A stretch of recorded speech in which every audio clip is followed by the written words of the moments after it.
नमस्कार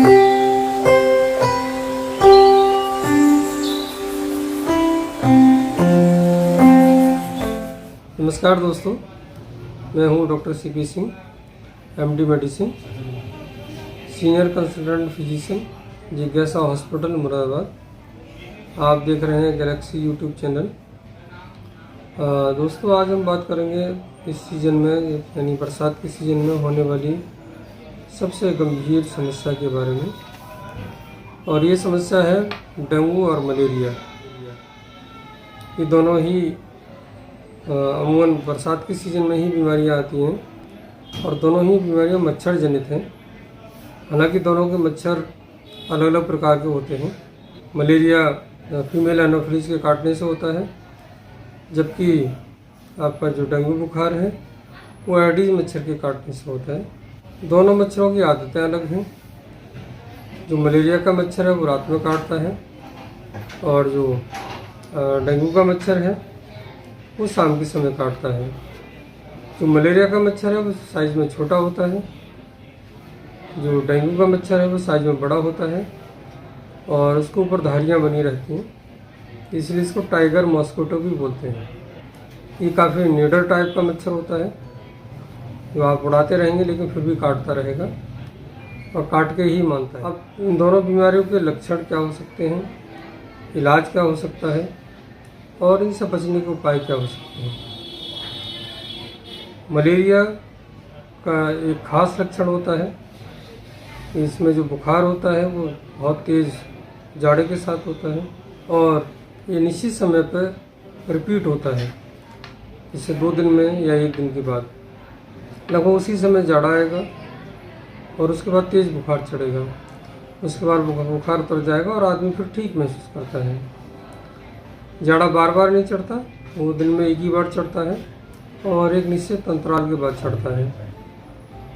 बार बार जाड़ा चढ़ने से, बुखार चढ़ने से आदमी लगातार कमज़ोर होता जाता है, उसके खून की भी कमी हो जाती है, शरीर में प्लेटलेट भी कम हो जाती हैं, उसको पीलिया भी हो सकता है और जो मलेरिया का बुखार है वो दिमाग पर भी असर कर सकता है। उससे दिमागी मलेरिया बन सकता है, जानलेवा हो सकता है। ये गुर्दे पर भी असर कर सकता है, आपके लिवर को भी ख़राब कर सकता है।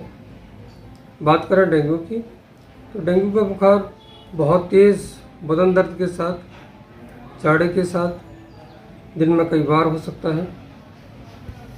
उसमें शरीर में दर्द बहुत ज़्यादा होता है। जब बुखार लगातार 4-5 दिन चलता रहता है तो प्लेटलेट की कमी हो जाती है और शरीर पर चकत्ते पड़ सकते हैं। वो लक्षण होता है बहुत ज़्यादा प्लेटलेट की कमी का। इसमें मरीज़ का बीपी लो हो सकता है, इससे खून की उल्टियाँ हो सकती हैं, लैट्रिन के रास्ते खून आ सकता है या फिर दिमाग की नस फट सकती है और ब्रेन हेमरेज हो सकता है यदि प्लेटलेट ज़्यादा कम है। तो ये दोनों बीमारियों के लक्षण हो गए कंपैरेटिव, ताकि लोगों को पता रहे कि मलेरिया और डेंगू के बीमारी में क्या फ़र्क होता है। अब बात रही इलाज की। इलाज यदि मलेरिया है तो आप क्लोरोक्विन की गोली खा सकते हैं, साथ में पैरास्टामोल की दवाई ले सकते हैं और 80% लोगों में इन्हीं दवाई से मलेरिया ठीक हो जाता है। क्लोरोक्विन का एक शेड्यूल होता है देने का, वो उसके पत्ते पर लिखा रहता है, तो आप उसके हिसाब से दवाई को खा सकते हैं। डेंगू का इलाज भी आसान होता है और डेंगू ज़्यादातर लोगों में जानलेवा नहीं होता है, आसानी से ठीक हो जाता है। 1 या 2% लोगों में ही जानलेवा होता है यदि आप उसको समय से गौर ना करें, समय से इलाज ना करें। डेंगू के मरीज़ में आप पैरास्टामोल की दवाई ले सकते हैं घर बैठे 1-2 दिन तक। यदि फिर भी बुखार नहीं उतर रहा है या दिक्कत बढ़ रही है तो आपको जांच करानी चाहिए और डॉक्टर से मिलना चाहिए। हाँ, एक बात ज़रूर ध्यान रखनी है कि यदि आपको तेज दर्द है तो कोई भी दर्द निवारक दवा कतई न लें, डेंगू की बीमारी को गंभीर बना सकता है। यदि किसी को पसीने छूटने लगे, शरीर ठंडा पड़ने लगे, खून की उल्टी आने लगे तो ये बहुत सीरियस इशू है, इसमें मरीज़ की कभी भी जान जा सकती है।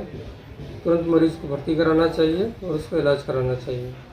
अब बात रही बचाव की, बहुत सिंपल है, हमें मच्छर से बचना है। यदि कहीं मलेरिया का मच्छर का प्रकोप है तो रात में नेट लगाकर सोएं, यानी मच्छरदानी लगाकर सोएं।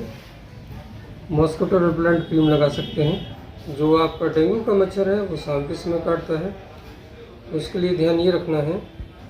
अच्छा, डेंगू का मच्छर साफ पानी में पलता है। जो घर के आसपास साफ पानी जहाँ भी इकट्ठा है उसको हटाएं, जैसे कि कूलर में है या मटके भरे रहते हैं या और कहीं आपके आसपास साफ पानी भरा हुआ है जो काफ़ी दिनों से इकट्ठा है, उसको तुरंत हटाएं।